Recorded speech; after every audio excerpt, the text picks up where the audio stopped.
সকালে ঘুম থেকে ওঠার পর প্রথমে এই কাজটি করুন, আপনার ঘরে সুখ সমৃদ্ধি বাস করবে। মহালক্ষ্মীর আশীর্বাদ পেতে চাইলে ভিডিওটি লাইক করুন এবং সাবস্ক্রাইব করুন এবং কমেন্টে জয় মহালক্ষ্মী লিখুন। হিন্দু শাস্ত্র মতে প্রতিদিন সকালে ঘুম থেকে ওঠার পর প্রথম যে কাজটি করতে হয় তা হলো এই কাজটি।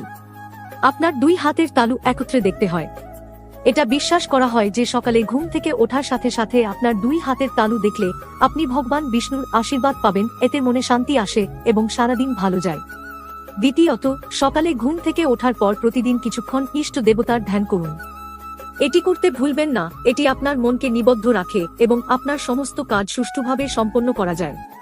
তৃতীয়, প্রতিদিন সকালে স্নানের পর তামার পাত্র দিয়ে সূর্যদেবকে অর্ঘ্য নিবেদন করা খুবই শুভ বলে মনে করা হয়।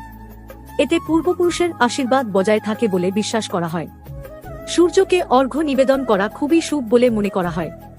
দান করলে কুণ্ডলিতে সূর্যের